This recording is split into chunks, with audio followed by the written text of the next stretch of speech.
Jadi Al-Quran itu dari lisannya Nabi Muhammad disampaikan kepada pengikutnya dengan cara pengikutnya menghafalkan. Nabi Musa menerima Torah disampaikan kepada sahabatnya, kepada pengikutnya dengan cara apa?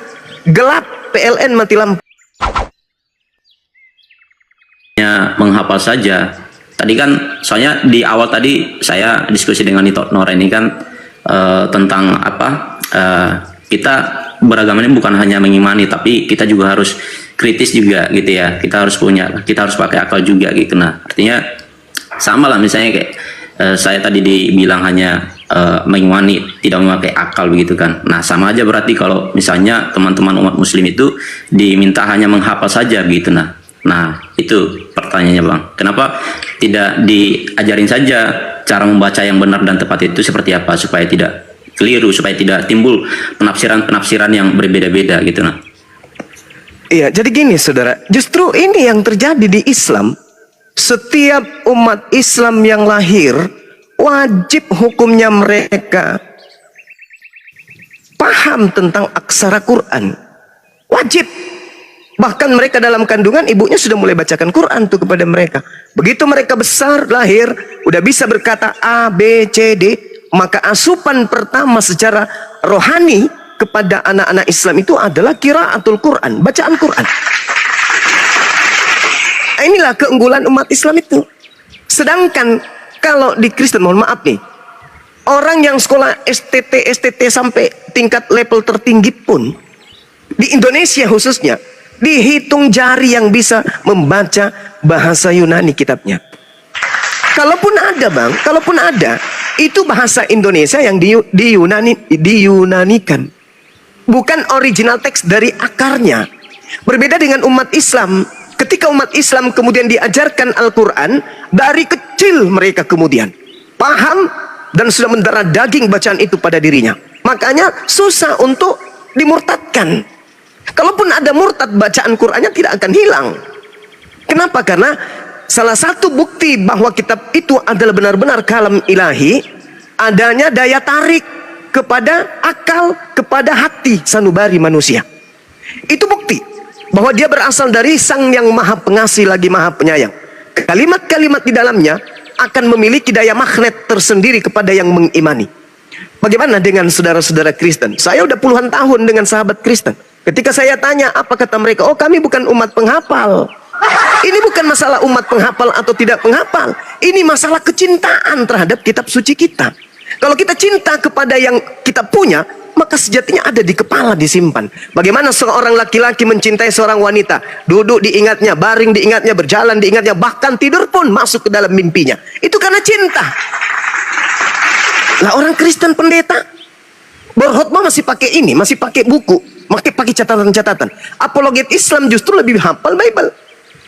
Artinya apa? Saudara Kristen ini tidak mencintai Bible-nya. Dirubah, tahun depan dirubah lagi, tahun depan dirubah lagi. Jadi lebih kepada doktrin dan dogma saja, mempertuhankan Yesus itu aja. Di situ ada keselamatan, di situ ada penebusan. Dah selesai. Masalah Bible tak urus. Ada lembaga Bible yang akan mengurus itu. Ini ya, artinya tidak ada cinta di situ. Betul. Izin Bang. Ya silakan. Terima kasih ya. Ada beberapa poin tadi yang saya mencoba petik ya sebagai poin positifnya ya, dan sedikit dari penjelasan yang Abang sampaikan tadi yang cukup panjang tadi mengingatkan saya secara pribadi tentang kecintaan terhadap kitabnya sendiri gitu ya. Nah ya bersyukur kalau misalnya seperti Abang ini ya, sebenarnya kalau bicara tentang apa yang Abang sampaikan tadi, misalnya di Muslim itu kenapa umatnya itu dituntut harus menghafal gitu ya, dan tadi saya mencoba bertanya juga gitu ya, apa namanya ya, saya tersadar tadi bahwa kecintaan saya terhadap kitab saya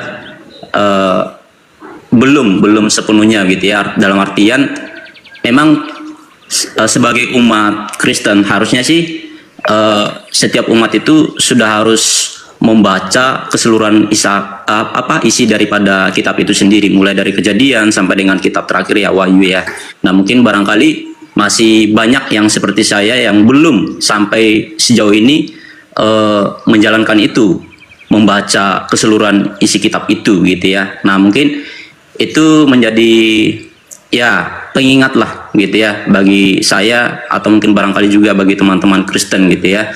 Contoh lah misalnya seperti teman-teman Muslim ini gitu ya, yang dengan kecintaan mereka wujudkan dengan menghafal isi kitab itu gitu ya. Dan satu lagi Bang yang mau saya katakan, ya mungkin abang ini Bang Juma gitu ya, apologet. Ya, mungkin barangkali kalau saya lihat tadi dari komen-komen tadi banyak yang ini ya, berarti sudah khatam gitu ya, sudah ngerti banyak hal gitu ya. Cuman gini aja, beberapa tahun lalu saya pernah mengikuti satu seminar di salah satu gereja, dan pembicaranya kebetulan pembicaranya yang apologet Kristen dari Sekolah Tinggi Alkitab Asia Tenggara SAT yang ada di Malang kalau nggak salah, Jawa Timur, Surabaya sana. Nah, samalah dari narasumber waktu itu mengulik juga tentang sejarah perjalanan Alkitab dan juga Al-Quran sendiri gitu ya. Artinya ya ini hal-hal seperti ini semuanya baik ya, ada sisi positif ya. Namun kan seringkali disalahgunakan, jatuhnya saling menghujat gitu ya. Nah ini tugas para ulama dan juga mungkin barangkali pendeta gitu ya, supaya mengedukasi umatnya itu lebih cerdas, semakin terbuka wawasannya. Nah itu ya gitu ya, mungkin yang ingin saya sampaikan. Terima kasih ya Bang Juma ya, untuk itu Nora juga. Oke, thank you semuanya, salam damai. Boleh saya lanjut Bang? Ya, silakan. Gini, ada sedikit lagi sebelum saya turun, mungkin sebentar lagi saya turun, ada pekerjaan Bang. Tapi sebelum saya, tadi Abang bilang tadi kitab Muslim itu sama semua, dan semua Muslim mengerti dan diajarkan secara yang sama. Artinya tidak ada perbedaan pemahaman, begitu ya Bang ya? Yes. Oke. Saya cuma tergelitik sedikit saja. Mohon maaf ini bertanya dulu. Silakan. Saya tidak bermaksud mencampuri yang bukan apa saya, tapi saya realita yang saya lihat, saya coba bertanya dulu dengan hormat. Saya mohon maaf kalau ini salah. Silakan Bang. Silakan. Apa perbedaannya Bang Muhammadiyah dengan Islam Sunni dengan apa Bang? Sunni Syiah. Sunni Syiah. Ini kenapa bisa terjadi perbedaan Bang? Oke, baik. Apa pemahamannya yang tidak sama? Oke. Jadi kalau kita berbicara mengenai Sunni dan Syiah, itu tidak ada hubungannya dengan Al-Quran. Ini kan kita sedang membahas Quran. Perbedaan yang muncul kemudian Syiah dan Islam itu hanya dari segi cara pandang mereka terhadap penerus daripada Nabi Muhammad SAW. Kalau orang Sunni berpendapat bahwa imam adalah manusia biasa, sedangkan Syiah berpendapat bahwa imam itu bersifat maksum atau suci. Jadi tak ada hubungannya dengan Al-Quran. Sama-sama kami mengimani Al-Quran itu adalah wahyu dari Allah. Tidak ada kemudian perbedaan di situ. Cara pandang kami aja yang kemudian berbeda terhadap penerus Nabi Muhammad. Kami mengatakan penerus Nabi Muhammad itu adalah para sahabatnya. Sedangkan orang Syiah memandang bahwa penerus Nabi Muhammad itu adalah keluarganya, ahli waris, yaitu keluarga. Itu aja. Tapi Al-Quran esensinya tidak dirubah. Nabi tetap Nabi, Allah tetap Tuhan, Al-Quran tetap kitab suci.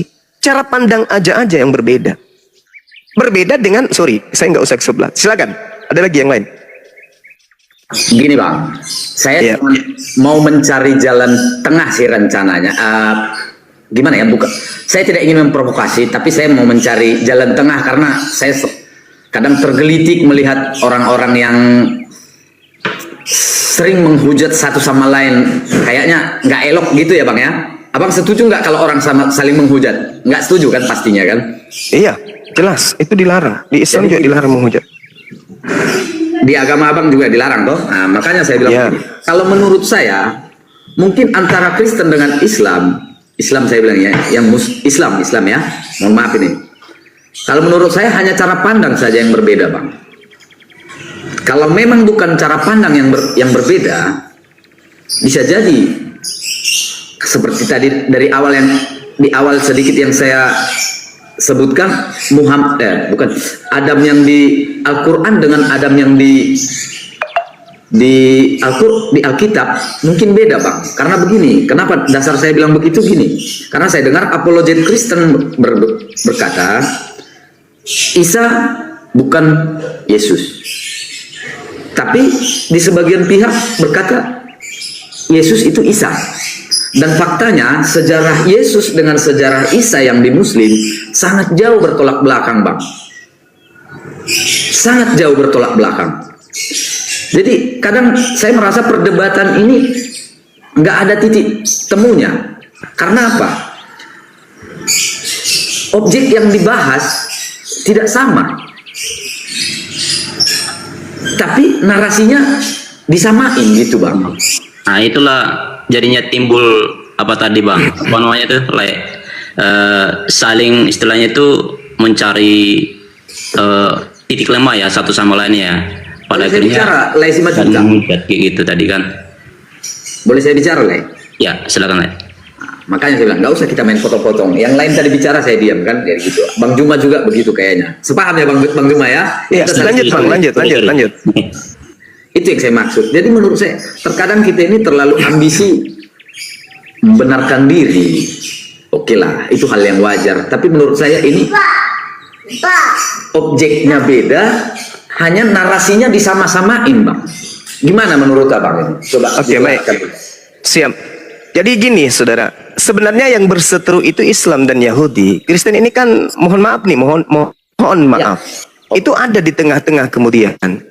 Islam datang mengajarkan Nabi kami Isa alaihissalam diutus kepada mereka orang-orang Yahudi.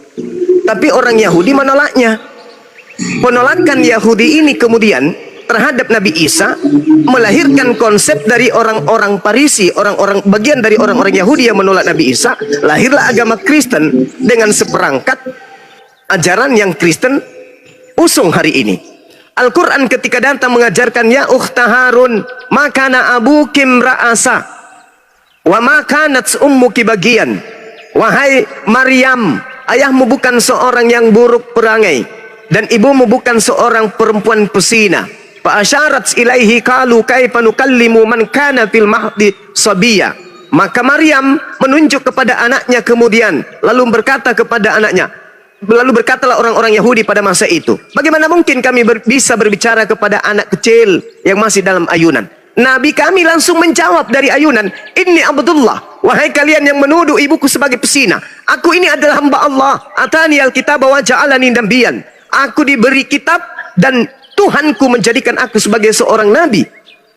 Jadi yang berseteru sebenarnya adalah Yahudi dan kami umat Islam terkait nabi ini. Kristen ini muncul panen dari perseteruan tersebut, yaitu bahwa ketika orang Yahudi menghina Yesus, Nabi Isa, menghujat Nabi Isa, berupaya kemudian membunuh Nabi Isa, Islam datang menyelamatkan kaidah itu.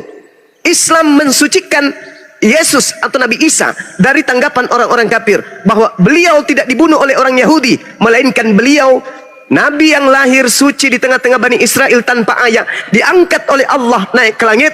Tetapi orang Yahudi kemudian memaksakan bahwa yang mereka bunuh itu adalah Nabi Isa. Lahirlah Yesus, muncullah konsep penebusan dosa diusung orang Farisi yang dihadiahkan kepada penjajah Romawi kala itu. Lahirlah agama Katolik yang menjadi induk dari semua sekte Kristen yang ada di atas muka bumi ini. Jadi sebenarnya Nabi Isa tak ada hubungannya dengan Kristen. Nabi Isa hanya berhubungan dengan Yahudi dan pengikutnya. Siapa pengikut Isa? Orang-orang Muslim. Kristen ini mohon maaf nih, penumpang yang datang kemudian mengambil keadaan cerita yang ada di TKP lalu menjual ke bangsa asing, yaitu bangsa Roma, untuk dijadikan sebagai konsep yang sudah ada konsep dari nenek moyang mereka, penyembahan terhadap dewa-dewa yang nusul menjadi manusia. Sehingga Nabi Isa ketika ditolak, dibuang oleh orang Yahudi, dipungut oleh orang Roma dan dijadikan sebagai pelengkap penyempurna daripada konsep ajaran politeisme, agama animisme yang mereka anut dari nenek moyang mereka. Lahirlah agama Katolik.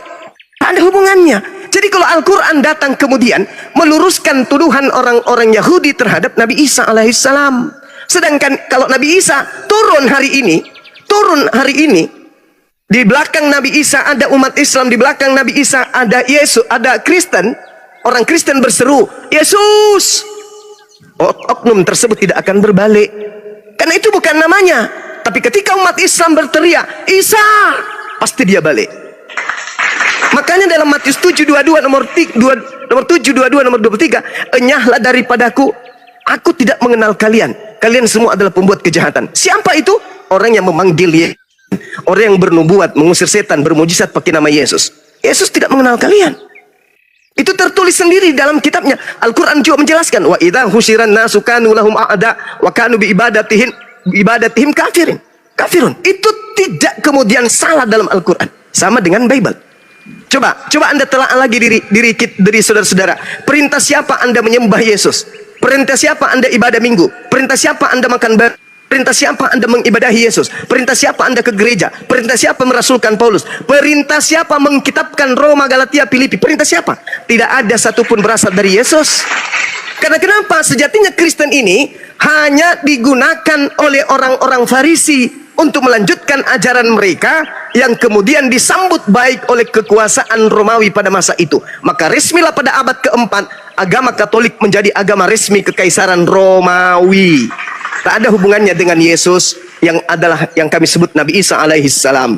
Begitu saudara. Jadi ketika Anda berkata, kenapa berbeda antara Adam Islam dengan Adam Kristen? Berbeda antara Nabi Isa dengan Yesus? Karena sebenarnya Yesus datang bukan untuk Kristen. Adam alaihi salam tidak mengajarkan konsep yang ada di Kristen. Kristen hanya memanfaatkan situasi ketika kemudian ada kisru antara Yesus, Yesua dengan Bani Israel. Kisru itu kemudian iblis jadikan sebagai alasan untuk menyesatkan umat manusia. Ingat bang, saya tadi naik ke sini membahas tentang dosa. Dari mana konsep dosa waris? Itulah yang pertama kali dijual oleh orang Farisi kepada pelaku-pelaku dosa, yaitu bangsa Romawi, penjajah Yerusalem kala itu. Mereka kenapa tetap makan babi? Kenapa mereka dilarang bersunat? Karena Paulus, orang Farisi ini, tahu persis bahwa kesenangan orang Roma, penjajah penguasa kala itu, adalah pesta babi, makan babi. Kesenangan orang Roma dan Yunani tidak mungkin mau diperintahkan potong nonotnya. Kalian yang mau masuk Kristen, potong nonot, baris, potong, plak, plak, plak. Nggak mungkin. Maka Paulus mengatakan apa? Apabila engkau menyunatkan dirimu, Yesus Kristus tidak berguna bagimu. Alasannya supaya diterima ajarannya. Kalau Anda tidak percaya, silakan setelah ini Anda buka Kisah Para Rasul 21 nomor 15 sampai nomor 26, bagaimana Paulus setelah dia keluar meninggalkan Yerusalem, mengajarkan orang-orang tentang Kristen. Begitu kembali ke Yerusalem, Paulus taubat dari mengajarkan agama Kristen. Paulus keluar mengajarkan Kristen, kembali ke Yerusalem tanah suci, dia bertobat dari ajaran Kristen. Baca Kisah Para Rasul 21 nomor 15 sampai 26. Setelah saudara baca, ada materi baru, silakan cari saya, kita diskusi lagi. Jadi sekali lagi saya katakan, sebenarnya yang berseteru dalam hal ini adalah Islam dan Yahudi.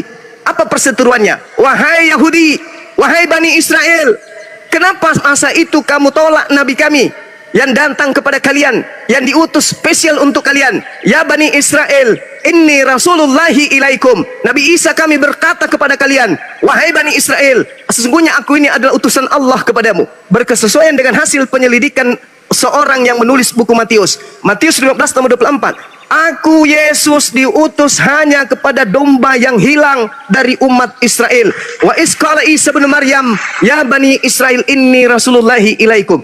Kristen ini hanya korban dari kejahilan dan kejahatan orang-orang Farisi angkatan pertama. Kalian hanya korban. Demikian, silakan. Oke bang, izin dulu bang, saya lain kali kita diskusi lagi ya bang ya. Saya tertarik, cuman kebetulan ada kesibukan ya bang ya. Mohon maaf bang, mohon izin ya itu Noraya. Silakan ya, saudara Sibuan, silakan. Sehat selalu bang. Izin bang, tadi abang tadi sudah menjelaskan begitu ya. Pada dasarnya Islam itu sebenarnya berseteru dengan Yahudi, betul ya? Yes. Jadi Kristen ini hanya apa tadi, korban ya atau apa tadi? Korban dari kedegilan orang-orang Yahudi dalam hal ini, orang-orang yang menolak ajaran Tuhan yang datang kepada mereka.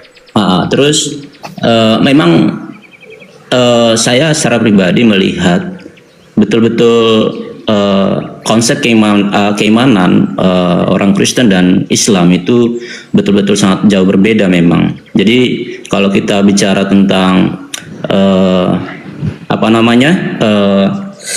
doktrin dan lain sebagainya loh gitu ya. Ya disitulah nanti akan terjadi diskusi panjang semuanya. Bahkan sulit untuk mencari titik akhirnya gitu ya, karena tidak akan bisa sama sepahaman gitu ya. Cuman gini aja, saya menarik tadi mendengar apa yang abang sampaikan bahwa pada dasarnya Muslim itu membela gitu ya Isa gitu ya, dan di Muslim juga dikatakan menurut teman-teman Muslim Isa itu sama dengan Yesus, betul nggak bang? Ya. Nah, cuman saya mendengar beberapa dari beberapa katakanlah misalnya apologet, karena kebetulan saya baru 3 hari yang terakhir ini aja mengikuti yang seperti ini, komal-komal seperti ini bang. Makanya pas hari pertama saya ketemu komal seperti ini, komal si ini juga si siapa si itu ini gitu. Nah, waktu itu saya pernah naik, saya karena belum tahu apa-apa, sok-sokan lah istilahnya gitu ya, memberikan masukan supaya tidak saling hujat. Tapi ada entah siapa, entah ustadz atau waktu itu barangkali kalau nggak salah waktu itu justru memarahi saya, dan saya karena pusing dengerinnya marah-marah gitu ya, saya turun gitu ya. Terus tadi juga kebetulan itu ini aktif dan saya mencoba naik diskusi santai gitu. Nah pertanyaan saya itu seringkali itu bang, saya perhatikan teman-teman Muslim itu menghujat Yesus. Kalau yang sama menurut umat Muslim Isa itu adalah Yesus, kenapa banyak kejadian-kejadian atau kasus-kasus beberapa teman Muslim itu yang menghujat Yesus? Nah, apa tanggapan Bang Juma ya, Bang Juma? Iya, baik. Kalau saya pribadi tidak pernah membenarkan saudara-saudara Islam saya oknum yang menghina Yesus. Saya tidak membenarkan itu. Dan saya juga sudah menyampaikan ke beberapa kemudian apologet Islam, jangan sekali-kali menghina. Ada 2 hal. Yang pertama, Nabi Isa alaihissalam itu di dalam Al-Quran sudah diceritakan kemudian oleh Allah.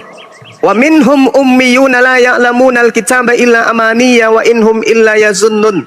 Di antara mereka ada yang buta huruf, tidak memahami tentang kitab kecuali hanya berangan-angan dan mereka hanya menduga-duga. Fawailul lil ladzina yaktubuna al-kitaba bi aydihim tsumma yaquluna hadzal min indillah.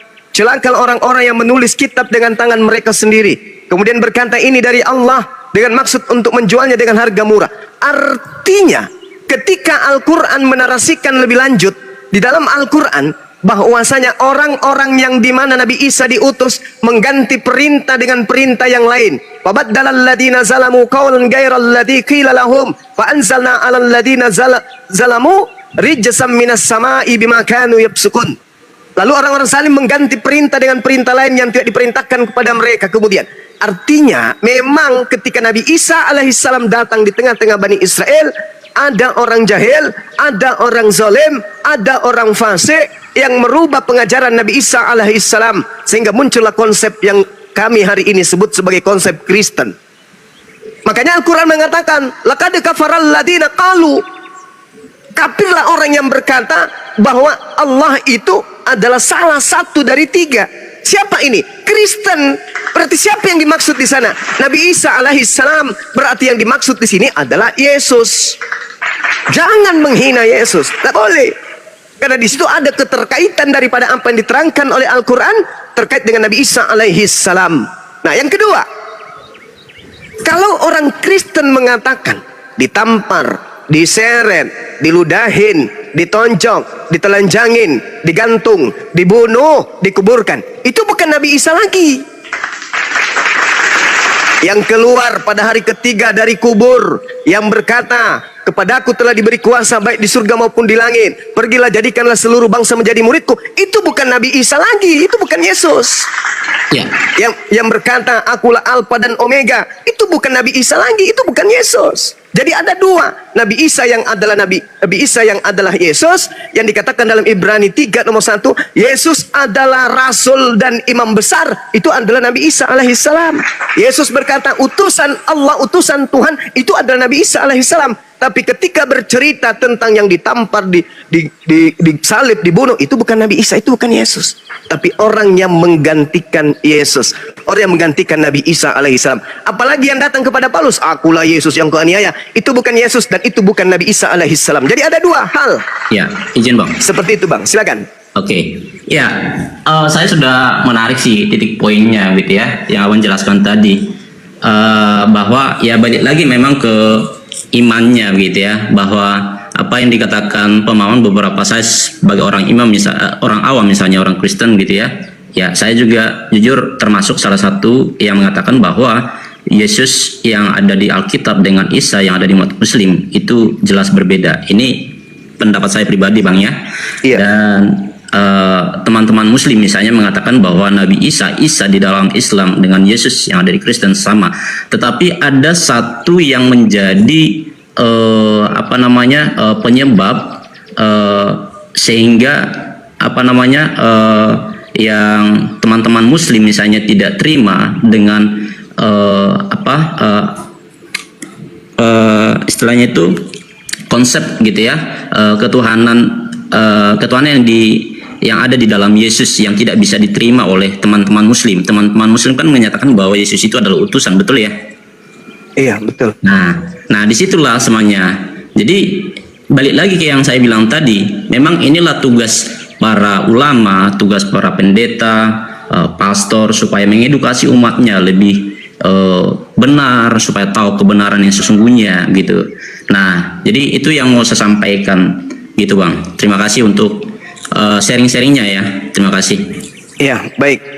Jadi Al-Quran saya mengatakan fakhtalafal ahzab min bainihim fawailul lil ladzina kafaru min masyhadi yaumid azim. Maka berselisihlah golongan-golongan yang ada di antara mereka. Siapa itu? Yahudi dan Nasrani. Maka celakalah orang-orang kafir pada waktu menyaksikan hari yang agung. Asmi' bihim wa absir yauma ya'tunana lakinid zalimun al yauma fi dalalim mubin. Alangkah tajam pendengaran mereka dan alangkah terang penglihatan mereka. Mereka pada hari mereka datang kepada kami, tetapi orang-orang zalim pada hari ini di dunia berada dalam kesesatan yang nyata. Yang ingin saya katakan kepada saudara sekali lagi, yang berseteru sebenarnya adalah orang Yahudi dan juga orang Islam. Dulu sama Nabi Isa diutus di tengah-tengah mereka, yang berseteru adalah Yahudi dan Nasrani. Siapa Nasrani ini? Orang yang kepada mereka diutus Nabi Isa alaihi salam. Kemudian perseteruan Yahudi dan Nasrani inilah yang dimanfaatkan kemudian oleh orang-orang golongan tertentu, menciptakan satu konsep Nabi yang datang lahir tanpa ayah itu adalah inkarnasi Tuhan. Dan itu Bung tidak diajarkan kepada Yahudi. Makanya sampai hari ini sudah 2000 tahun tidak ada pintu untuk Kristen bagi Yahudi. Tidak ada pintu Yahudi bagi Kristen. Tidak ada selamat datang wahai Kristen, mari kita ibadah sama-sama. Selamat datang wahai Kristen, mari kita merayakan hari raya keagamaan kita sama. Nggak ada itu. Padahal konon ceritanya Kristen bersumber dari sana. Tapi pintu-pintu, jendela-jendela Yahudi tertutup untuk Kristen. Kenapa? Karena Kristen itu adalah hasil daripada penolakan orang-orang Yahudi kepada Nabi kami Isa alaihissalam. Lahirlah tipu daya tersebut. Makanya Al-Quran mengatakan wa makaru wa makarallah wallahu khairul makirin. Orang-orang ingin mencelakai Nabi Isa alaihissalam. Orang-orang bersekongkol untuk merusak tatanan risalah kenabiannya. Orang-orang Yahudi ingin membunuh beliau. Maka apa yang terjadi? Allah membalas kejahatan mereka. Dan satu hal yang terakhir, pada saat proses pembunuhan terjadi, proses penangkapan dan niatan pembunuhan terjadi, baik Al-Quran maupun Bible itu sendiri, di situ tidak ada Kristen. Kristen tidak ada hadir pada masa itu. Coba Anda baca Yohanes 11 nomor 45 sampai nomor 57. Kristen tak ada sama sekali. Pada saat Nabi Isa atau Yesus di tengah-tengah Bani Israel melakukan penginjilan dan melakukan mujizat sehari, semakin banyak orang yang jadi percaya kepadanya. Orang-orang Yahudi gelisah, orang-orang Yahudi tidak mau kemudian supaya Yesus ini, Nabi Isa ini semakin besar pengaruhnya. Maka apa yang terjadi? Mereka bersengkongkol membunuh Nabi Isa alaihissalam. Untuk apa dia membunuh Nabi Isa? Agar supaya bangsa mereka tidak dirampas oleh Romawi, bukan oleh supaya dosa diwariskan. Itu Kristen tak ada di situ. Coba Anda baca sekali lagi. Buat teman-teman yang di bawah, orang-orang Kristen, saudara saya. Pulang dari sini, Anda buka Bible Anda baca Yohanes 11 nomor 45 sampai nomor 27 satu perikop. Apa yang melatar belakangi orang Yahudi ingin membunuh Yesus? Di situ cakupannya 100% karena faktor ekonomi dan faktor politik. Bukan karena faktor agama, bukan karena faktor dosa waris, bukan karena jurus keselamatan, bukan.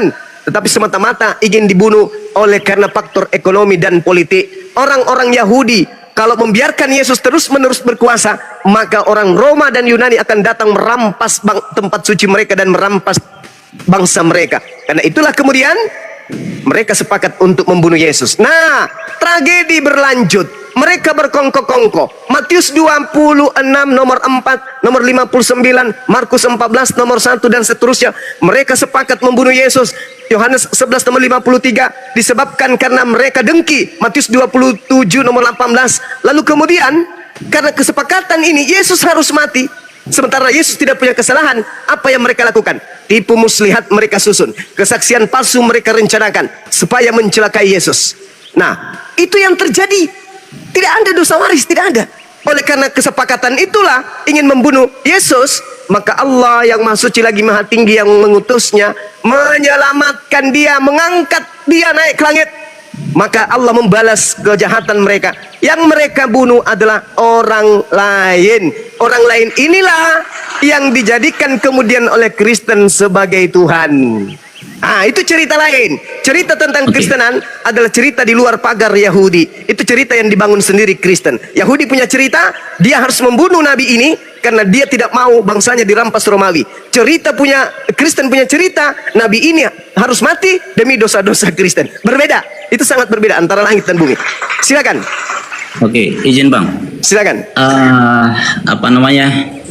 Ya, bicara tentang Kristen tadi Abang tadi ada sedikit mengutip dari Alkitab bahwa tidak ada Kristen di sana. Menurut saya Kristen itu kan agama. Saya memahami Tuhan itu tidak ada agama ya, maksudnya tidak beragama. Jadi yang beragama itu adalah umatnya, gitu ya. Misalnya saya nih Kristen gitu ya. Saya secara administrasi beragama Kristen. Kenapa? Karena saya percaya dan mengimani Tuhan Yesus sebagai Tuhan dan Juru Selamat. Nah, cuman tadi ya poin kedua tadi yang saya boleh mengambil tadi dari penjelasan Abang juga tentang pengajaran di dalam Alkitab. Mungkin Abang juga barangkali sudah tahu gitu ya bahwa ada banyak tata cara, metode pengajaran yang disampaikan di dalam Alkitab itu lewat perumpamaan-perumpamaan seperti tadi yang ada sedikit tadi Abang singgung mengenai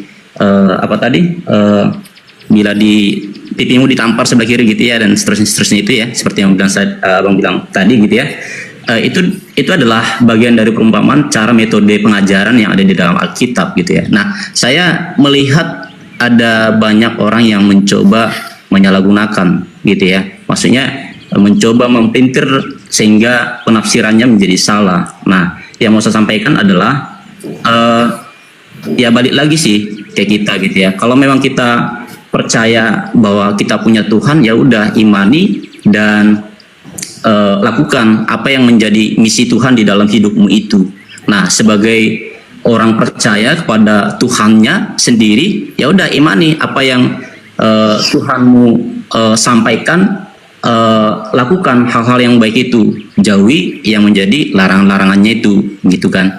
Nah itu sih, cuman Bang tadi sepertinya Abang juga sudah ngerti banyak ya tentang Alkitab gitu ya, banyak mengulas tadi gitu ya. Ini orang kedua yang berbeda ya gitu ya. Saya melihat apologet, dulu saya belajar mengikuti satu seminar apologet Kristen juga. Nah, seperti yang saya sampaikan tadi, apologet itu juga membuka banyak hal, bahkan ditunjukkan bukti-bukti empirik tentang konsep ketuhanan orang Kristen dan juga perbedaan prinsip daripada keimanan antara iman Kristen dan juga iman Islam. Nah, hari ini saya boleh menyimak sedikit dari yang Abang sampaikan tadi gitu ya. Ya, intinya sih memang jelas berbeda sih gitu ya. Gitu. Terima kasih. Izin bertanya Bang, boleh? Ya, silakan. Ya, terima kasih atas kesempatan bertanyanya. Jadi Bang Suma bilang tadi bahwa tidak ada Kristen kan di zaman Tuhan Yesus. Benar nggak tadi ngomong gitu? Yes, betul. Iya, Bang. Bang Suma sebagai apologet yang terkenal paling tahu ya artinya Kristen apa? Ya, tahu. Apa Bang? Tahu. Pengikut Kristus. Tepuk tangan yang di bawah. Iya, berarti mereka Bang walaupun sudah apologet berarti nggak bisa dipungkiri bahwa ada kesalahan-kesalahan sedikit ya Bang. Jadi gini Bang, pengikut Kristus kan Abang katakan tadi pengikut Yesus. Iya, jadi betul. pada waktu Tuhan Yesus ada bersama-sama dengan murid-muridnya atau pengikut-pengikut Tuhan Yesus itu, ya itulah Kristen Bang. Ini sekedar memberikan pemahaman kepada Bang Suma ya. Jadi makasih. mereka yang mengikut Tuhan Yesus pada awalnya itulah Kristen pada mula-mula. Itulah yang disebut Kristen mula-mula. Nah, siapa mereka itu? Mereka itu adalah murid-murid Tuhan Yesus. Mungkin di Al-Quran juga ada. Para nabi, para rasul. Nah, itulah Kristen mula-mula. Jadi ada Bang, bukan tidak ada ya. Makanya dibilang jemaat mula-mula sih. Iya. Tapi bukan berarti tidak ada Kristen pada waktu itu gitu. Ya. Boleh Saya hanya sekedar menambahkan supaya tidak ada kesalahan-kesalahan dikit. Baik. Saya boleh tanggapi. Jadi gini, saudara. Sekali lagi saya tekankan, ini supaya yang di bawah juga dengarkan. Kristen itu artinya pengikut Kristus. Kristus belum tentu Yesus. Yesus sudah pasti Kristus. Itu dulu. Jadi Kristen ini memang pengikut Kristus. Tapi Kristus yang mana? Kita jelaskan. Yesus berkata kepada murid-muridnya yang asli, yaitu Bani Israel. Ingat saudara, pengikut Yesus tidak ada makan babi. Pengikut Yesus tidak ada ibadah minggu. Pengikut Yesus tidak ada yang mempertuhankan, mengibadahi, menghambakan diri kepada Yesus. Pengikut Yesus itu kemudian tidak ada yang tidak bersunat. Camkan itu dulu. Itu dicamkan dulu. Ketika kemudian Yesus berkata, waspadalah supaya jangan ada orang yang menyesatkan kamu, huruf KAMU, kamu itu tertuju kepada Bani Israel pengikutnya, bukan kepada Kristen. Yesus pihak pertama, murid-muridnya Bani Israel pihak kedua. Kristen pihak mana? Kristen itu pihak ketiga. Nanti kita ceritakan Kristen.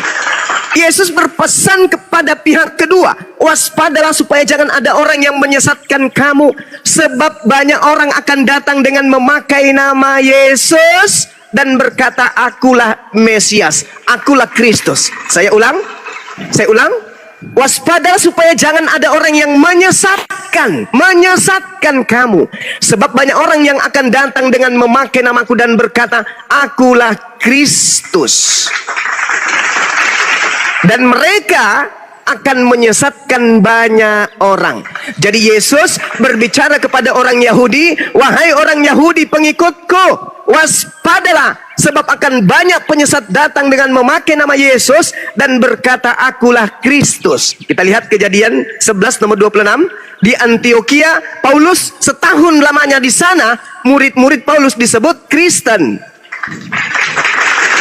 Jadi Kristen ini adalah pengikut Paulus. Pengikut Yesus, dengarkan, pengikut Yesus dikatakan dalam Yohanes 10 nomor 27, aku mengenal pengikutku. Pengikutku mendengarkan suaraku dan mengikuti aku. Kalau aku ke sinagoge, mereka ke sinagoge. Kristen pergi ke gereja. Kalau aku ibadah Sabat hari Sabtu, Kristen ibadah Minggu. Kalau aku tidak membatalkan Taurat, Kristen membatalkan Taurat. Kalau aku menyembah esensi yang tak terlihat dan tak terdengar manusia, Kristen menyembah makhluk yang terlihat dan bahkan yang dibunuh manusia. Itu bukan pengikut Yesus. Yesus mengatakan, aku mengenal pengikutku. Pengikutku mendengarkan suaraku dan mengikuti aku. Berarti pengikut Yesus mengikuti Yesus. Ketika Yesus angkat tangan yang kanan, pengikutnya angkat tangan yang kanan. Ketika Yesus sujud, muridnya sujud, pengikutnya sujud. Ketika Yesus salto ke belakang, pengikutnya juga salto ke belakang. Itu pasti tuh. Nah itu. Kemudian satu hal, Kristen pengikut Kristus, ingat, penyesat datang menurut Yesus mengaku Kristus. Yang datang mengaku Kristus ada ke Paulus. Siapakah engkau Tuhan? Akulah Yesus Kristus. Satu. Yang kedua, ketika Paulus berkata, aku menerima Injil bukan dari manusia, berarti sudah bukan Yesus nih. Ini sudah bukan Yesus ini. Karena Yesus itu manusia. Kata Yesus, barang siapa yang mengakui aku di depan manusia, maka anak manusia yang adalah aku akan mengakuinya di depan malaikat-malaikat Tuhan. Yohanes 1 nomor 51. Yesus sendiri yang berkata, langit terbuka dan malaikat turun kepada anak manusia, yaitu aku. Yesus mengaku sebagai anak manusia. Paulus mengaku menerima Injil bukan dari manusia. Galatia 1 nomor 11 dan juga nomor 1 dan juga nomor 12. Aku menerima Injil bukan dari manusia. Bukan manusia mengajarkan Injil kepadaku, melainkan Kristus Yesus. Pelan-pelan, dengarkan yang terakhir. Pelan-pelan, Paulus berkata menerima Injil bukan dari manusia, tetapi dari Yesus. Dengan kata lain, Paulus tidak mengakui bahwa Yesus datang sebagai manusia. Baca 2 Yohanes 1 nomor 7. Siapakah penyesat itu? Dalam bahasa Yunani planos, penipu, pembohong, penyesat. Siapakah penyesat itu? Bukankah dia yang pergi ke seluruh dunia, yang tidak mengakui Yesus datang sebagai manusia? Paulus, sini Paulus, saya mau tanya, Yesus datang kepadamu, ya manusia atau bukan? Bukan. Siapakah penyesat itu? Bukankah dia yang pergi ke seluruh dunia, yang tidak mengaku Yesus datang sebagai manusia? Paulus mengaku Yesus datang kepadanya sebagai bukan manusia. Siapakah penyesat itu? Dia yang pergi ke seluruh dunia, yang tidak mengaku Yesus datang sebagai manusia. Makanya pengikut Paulus ketika umat Islam menyajikan, kenapa Yesus lahir? Kenapa Yesus makan? Kenapa Yesus takut? Kenapa Yesus sembunyi? Kenapa Yesus kemudian bla bla bla bla? Apa kata Kristen? Pengikut Paulus, ya itu kan sisi kemanusiaannya.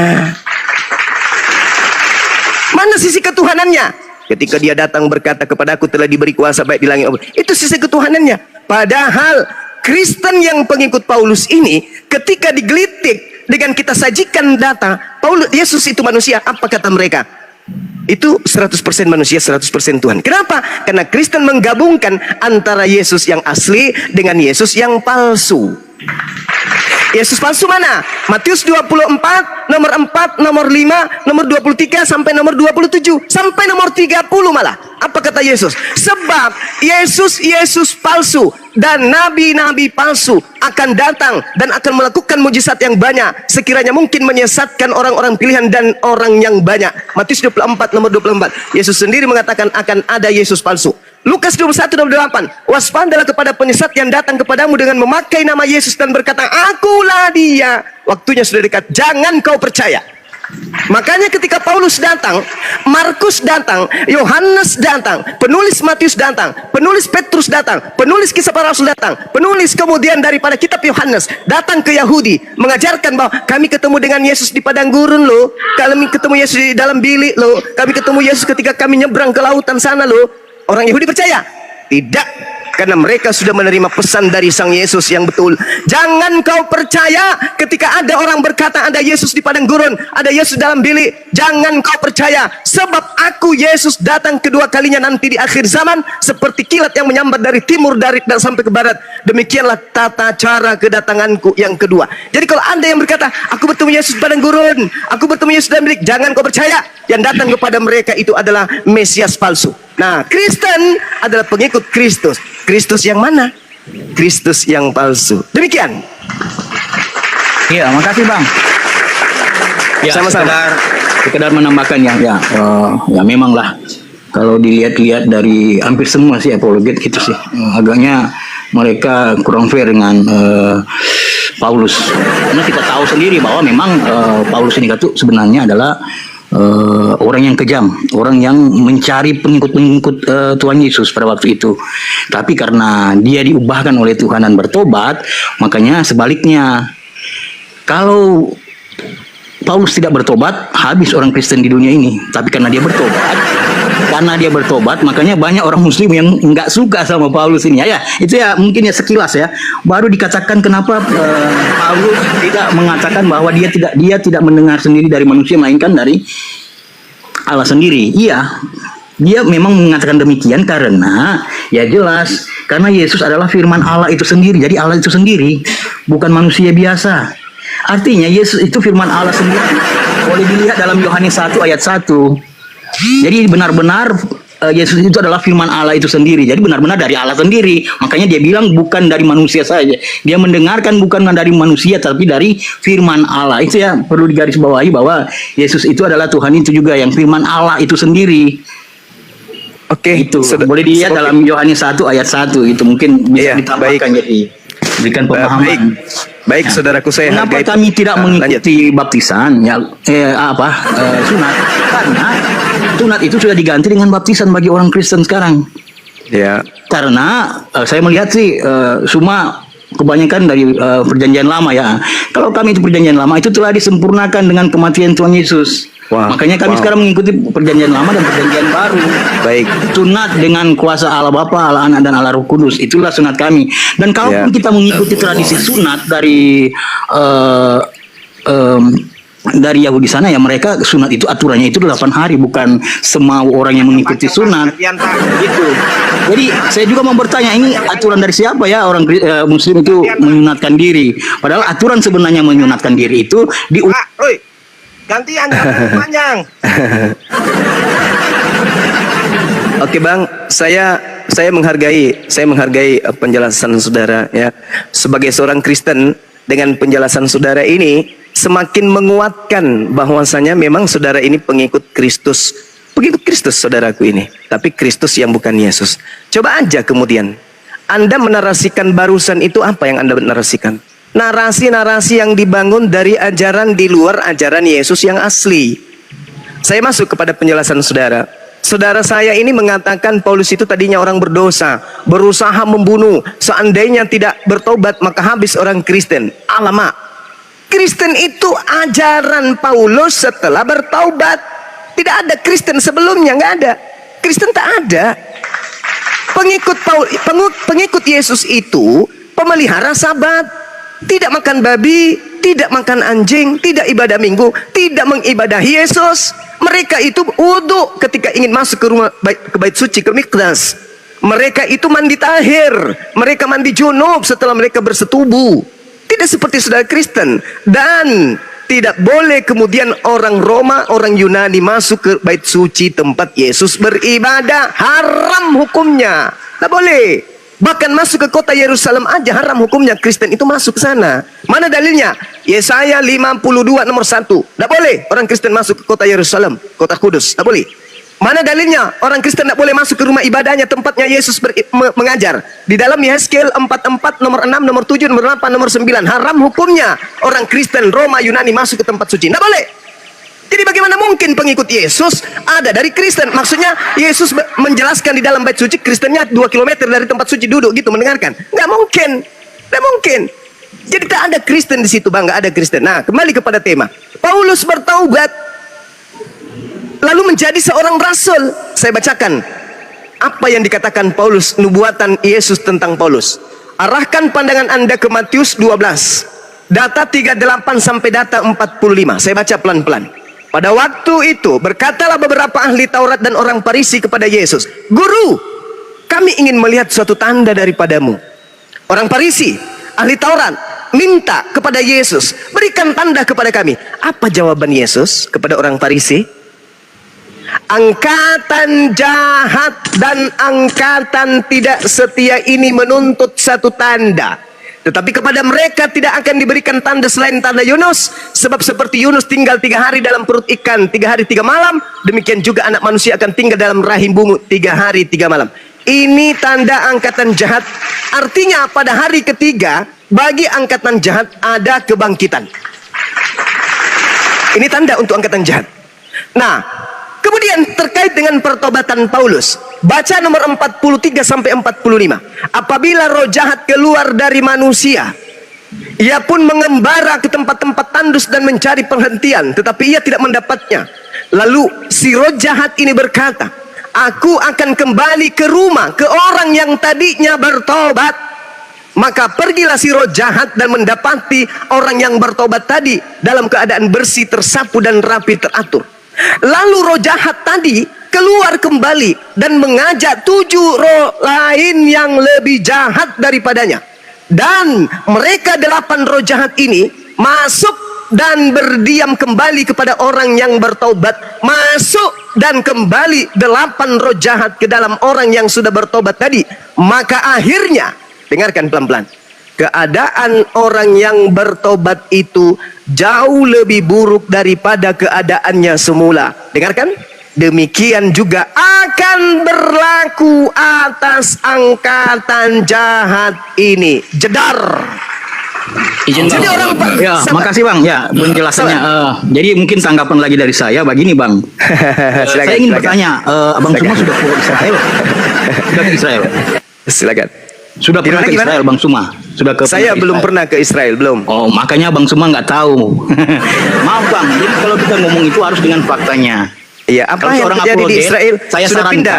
Anda harus. Apakah Tunggu, sorry, Bang, sorry. Bang, sabar, Apakah Bang, sabar, Vatikan sabar. sudah pindah ke Israel? Sabar Bang, saya menjelaskan dulu ya. Nanti Abang simpulkan sebentar. Jadi gini Bang. Ya, silakan, silakan. Orang apologet yang terkenal itu berbicaralah Ya. sesuai dengan fakta yang ada. Ya, Anda sendiri sudah pernah ke sana? Begini, dengar dulu Bang. Begini. Sekarang Bang, di Israel itu sudah terbuka untuk umum siapapun yang akan pergi ataupun Oh, nggak pergi bisa. ke tempat ibadah Nggak di bisa. sana. Oh, Nggak bisa. Pendeta kami baru pulang Bang. Iya, 2 tapi di minggu lalu. pinggirin kita. Tidak di pinggiran Bang. Maaf. Dia di pinggirin. Oh, nggak bisa. Tidak, Teman Bang. sahabat-sahabat Di saya sana. banyak di sana. Di Orang sana, Islam Bang. yang boleh Bahkan masuk ke di bait tempat-tempat sucinya orang ibadah- Yahudi. Orang tempat-tempat Kristen ibadah tak itu bisa. mereka beribadah bersama di sana. Diludahin, Bang, orang Kristen di sana. Malahan di mana tempat Diludahin. Tuhan Yesus terangkat itu banyak orang wisatawan Kristen yang Oh, hadir itu di sana. beda. Itu di luar kota itu. Kuburan Iya, Yesus yang ada tapi dalam gua itu. tempat-tempat ibadah juga mereka beribadah Bukan, bersama. bukan. Itu bukan Itu, tempat Bang. ibadah kami itu. Jadi, mohon maaf Bang, kalau itu kayaknya Abang keliru kalau dibilang Oh, enggak. orang-orang Enggak, Kristen saya dilarang tidak akan keliru. beribadah bersama Karena teman saya kami biasa video call, kami live kan sampai berjam-jam di sana. Enggak ada itu, Bang. Kristen tidak boleh masuk ke situ, enggak boleh. ada Bang. Nggak boleh. Itu tempat umum Iya, itu, Bang. ada. Untuk Esra orang Soru juga beribadah. kemarin posting-posting. Di mana Esra tempat Soru. orang beribadah itu mereka tidak Esra- melarang untuk orang-orang untuk beribadah. Esra Soru juga baru-baru ke sana. Dia videokan semua tempat-tempat yang didatangi, tapi nggak masuk ke dalam tempat sucinya orang Yahudi. Nggak boleh dia. Nggak boleh masuk. Ada Bang, kalau pendeta kami sudah barusan pulang, baru 2 minggu aja yang Kecuali kembali dia dan menggunakan menunjukkan. atribut Islam baru bisa masuk ke sana. Kalau dia masih pakai lambang salib, Iya. diludahin Bang, ditonjok, dihantam cangkul belakangnya Bang, nggak boleh masuk Kristen gitu. Nggak mungkin orang Yahudi melanggar aturan mainnya, nggak mungkin. Coba Anda baca Yehezkiel 4:4 Bang, baca teliti baik-baik. Yehezkiel 4:4 nomor 9, titiknya itu di situ. Semua kesalahan yang pernah kau lakukan wahai Israel, ku maafkan, ku ampuni, tapi satu kesalahanmu yang paling aku benci, yaitu engkau memasukkan orang yang tidak bersunat nonotnya ke tempat suciku. Tuh, murka semurka.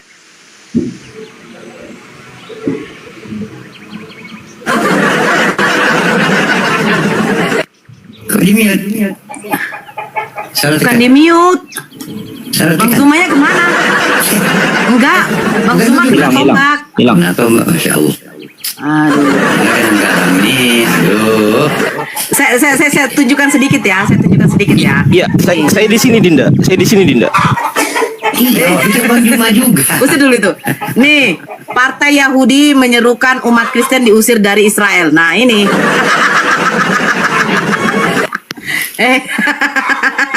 Enggak betul kata Ki Juma, Kak. Iya, tapi nggak ada. Cuman- Kok ayam cuman diusir di- dulu ribut kali pun. Ayam siapa? Aduh, nggak ada Bang Zuma. Ayamku, enggak ayam Oh. ayam di depan. Ini coba Bang jangan.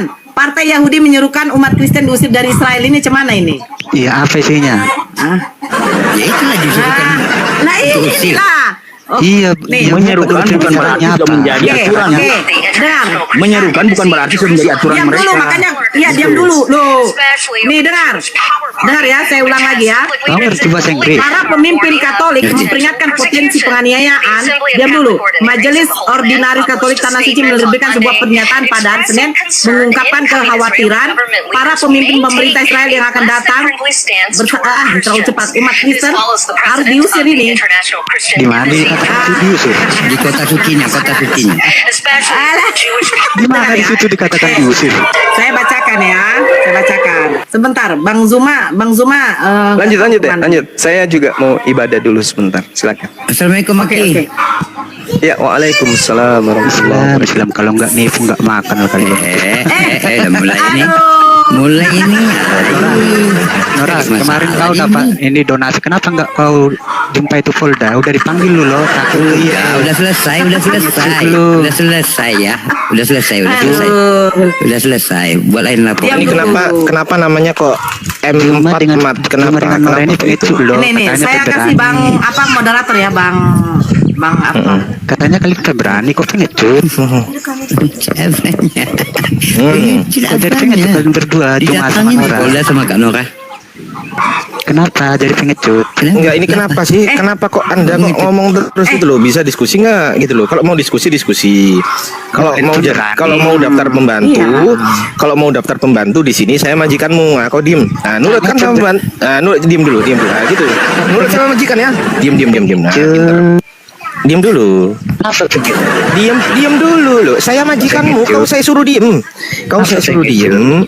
Saudara Mamat, jangan kemudian mengganggu diskusi. Kita lagi diskusi baik loh ini. Enak-enak loh tadi. Kalau nggak mau salah. hujat-hujatan jangan di sini. Begini aja Gurunda, izin saya lempar ke neraka supaya dia bertemu dengan Hellboy. Hellboy kan tangannya gede sebelah. Minta tolong Mamat, kau minta tolong sama Hellboy, suruh pukul kepalamu sampai pecah tuh sama tangan kanannya Hellboy. Lanjut. Jadi sedikit lagi sebelum saya ibadah ya teman-teman. Lalu iblis itu keluar dan mengajak ketujuh roh iblis yang lebih jahat daripadanya, dan mereka berdelapan iblis berdiam di situ. Maka orang yang tadinya bertobat, akhirnya keadaan orang itu lebih buruk daripada keadaannya semula. Demikian juga akan berlaku bagi orang Farisi, angkatan jahat ini. Keren kali lagi. Goyang, Keren kali lagi. goyang, pasti goyang, Keren. pasti Keren. goyang, pasti goyang. Pasti goyang. Pasti goyang. Goyang. Bahaya. Karena ini dalil Yesus yang menubuatkan, bukan saya mengada-ngada. Yesusnya yang berkata, angkatan jahat akan diberikan tanda Yunus bangkit pada hari ketiga. Nah, kemudian yang jahat ini siapa? Orang Farisi. Kemudian orang Farisi bertobat. Setelah bertobat, apa kata Yesus dalam Matius 23 nomor 15? Celakalah engkau wahai orang Farisi, celakalah engkau wahai ahli Taurat, celakalah engkau orang munafik. Engkau menyeberangi lautan, menjelajahi daratan, mentobatkan orang di luar Yahudi untuk menjadi pengikutmu. Dan setelah menjadi pengikutmu, kau jadikan mereka menjadi orang neraka dan 2 kali lebih jahat daripada engkau sendiri. Na'udzubillah summa na'udzubillah. Salam toleransi, Kak. Iya, salam toleransi. Jadi jelas sekali ya teman-teman sekalian. Sabar. Jelas sekali bagi kita bahwasanya satu uraian terakhir dari saya sebelum saya izin ibadah. Di dalam Lukas 24 nomor 9, 10, 11, 12. Tolong saudara-saudara muslim di bawah yang punya Bible buka. Lukas 24 nomor 9, nomor 10, nomor 11, 12. Buka sekarang. Buka. Lukas berapa, Bang? Lukas 24 nomor 9, nomor 10, nomor 11, nomor 12. Buka Kak, buka. 24 Saya nomor bacakan. 9. Pengecut. Dan setelah Baca. Bisa baca ya? Iya. Oke. Gimana Dan setelah mereka kembali dari gedung, Nih, dipanggil Polda nggak mau. moderator, tolong moderator. Aduh, Dan Jumat. Aku kok nggak moderator Kak? Ya. Jumat. Dan setelah mereka kembali dari kubur, mereka menceritakan semuanya itu kepada ke-11 murid dan kepada semua saudara yang lain. Percaya enggak mereka? Murid-murid ini. Percaya enggak? Saya Baca. Enggak. Baca. Percaya enggak mereka? Perempuan itu ialah Maria dari Magdala dan Yohana Yakobus. dan Maria ibu Yakobus dan perempuan-perempuan lain juga yang bersama-sama dengan mereka Percaya memberitahukannya enggak? kepada rasul-rasul. Tapi Percaya bagi enggak, mereka rasul-rasul? perkataan omong kosong dan mereka tidak percaya kepada perempuan-perempuan itu. Stop dulu. Stop. Dengarkan. Stop. Murid-murid Yesus tidak percaya tanda Yunus. Betul? Betul? Yang percaya tanda Yunus cuma angkatan jahat. Murid-murid Yesus tidak percaya kalau gurunya hilang, kalau gurunya bangkit. murid-murid Yesus tidak percaya. Yang percaya angkatan jahat, yaitu Karisteng, pengikut orang Farisi. Baca nomor 12-nya, baca nomor 12-nya. Pelan-pelan. Oke. Sungguh pun demikian Petrus bangun Dan lalu cepat-cepat pergi ke kubur itu. Ngapain? Ketika ia menjenguk ke dalam, ia melihat Kain hanya kafan. kain kafan saja. Dalam hatinya Lalu ia berkata apa? pergi dan ia bertanya dalam hatinya, apa yang kiranya telah terjadi? Wow, subhanallah, masya Allah. Aki, Syukran. 9 skala Richter. Aki. Waalaikumsalam warahmatullahi 9 wabarakatuh. skala Richter, Aki. berbicara Ya, sabar Guru Jance, sabar. Sedikit aja. 20 detik. Coba. Angkatan jahat diberi tanda kebangkitan pada hari ketiga. Dan angkatan jahat kerasukan 8 iblis di dalam tubuhnya. 8 iblis yang ada dalam tubuhnya itu. Coba kita lihat. Tolong carikan saya dalil di mana Paulus mengaku bahwa di dalam tubuhnya ada iblis yang menggocoh dirinya. 1 Korintus berapa? 1 Korintus 5 nomor berapa? Nomor berapa? Nomor 5? Coba. Sabar Bang, sabar. Masya Allah, 9,3. 9,3. 1 Korintus 5. Coba bukan. Di dalam tubuh Paulus itu ada iblis. Ada kan? Di mana itu ya? Coba di 2 Korintus 12 nomor 7 deh. 2 Korintus 12 nomor 6. 7. Kita baca pelan-pelan ya. 2 Korintus 12 ya. Dari nomor Yes. 6 sampai 7. 7 aja, nomor 7 ya langsung. Oke. Ada guru kita mau bicara. Dan supaya aku jangan meninggikan diri karena pernyataan-pernyataan yang luar biasa itu, maka aku diberi suatu duri di dalam dagingku, yaitu seorang utusan iblis. Wow. Untuk menggocoh aku. Menggocoh itu apa, Bang? Tadi Supaya aku jangan meninggikan diri. Tadi di dalam Matius 12, angkatan jahat di dalam tubuhnya 8 iblis, betul?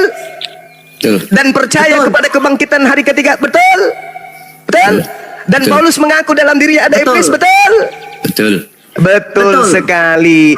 Berarti ketika Paulus ini di dalam dirinya ada utusan iblis, benarlah kata Yesus, iblislah yang menjadi bapakmu dan kamu mau melakukan keinginan bapakmu. Saya kira demikian. 9,5. Saya izin ibadah dulu, saudara-saudara. Kita lihat tadi saudara kita 2 orang Kristen goyang itu ya. Mudah-mudahan mereka bisa Ini mendapatkan potensi tsunami, hidayah. Aki. Si Gurunda. Aku tadi dengar dari jauh, Gurunda. Yang Apa itu? Paulus ada iblisnya tuh 1 Korintus berapa, Gurunda? 2 Korintus 12:7. Aku catat dulu ya, 2 Korintus 12:7.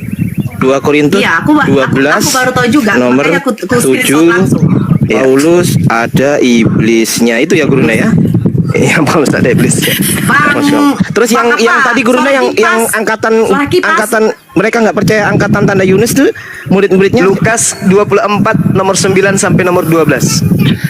bukan yang ini yang di Korintus yang murid-murid Yesus nggak percaya tanda angkatan Lukas 24 Lukas 24 9 mulai ayat sampai 12. 12 Oke. tentang kebangkitan Yesus mantap itu. lah, luar biasa lah Gurunda Zuma. Ini gempa Gurunda, 9,5, Ki. Laporan dari BMG. Makanya 9, aku kalau kayak gitu aku selalu 5 WA skala Richter. Berpotensi hancur tsunami. lah. Oh. Hancur. Berpotensi tsunami kok, gimana? Ini juga ada data ini Bang Juma. Dewa pun, Dewa pun ada data yang bagus di sini. Penggelapan. Bentar, Dewa open cam. Ini jelas ngawur ini. Penggelapan. Ngawur kalau ini jelas. Open cam dulu sebentar. Dewa nggak bisa open cam, di follow dulu lah ya. Oke. Minta di follow dulu. Ada 2.800 mata pemandangan. Ya, Pak Dance, silakan. Izin. Oke. Pak Dance, saya minta di follow sebentar. Minta di follow ya, 2.800 mata memandang. 12 akun Dewa kena banned semuanya. Ini Dewa akun baru Dewa. Minta di follow ya, minta di follow. Mau buka ini soalnya. Mau buka apa? Mau buka data. Tapi belum bisa open cam ya. Makasih Iwan juga ya. Terima kasih ya. Oke. Ya, sedikit saya menyampaikan sesuatu ya. Yohanes 14 ayat 6. Kata Yesus kepadanya, akulah jalan dan kebenaran dan hidup.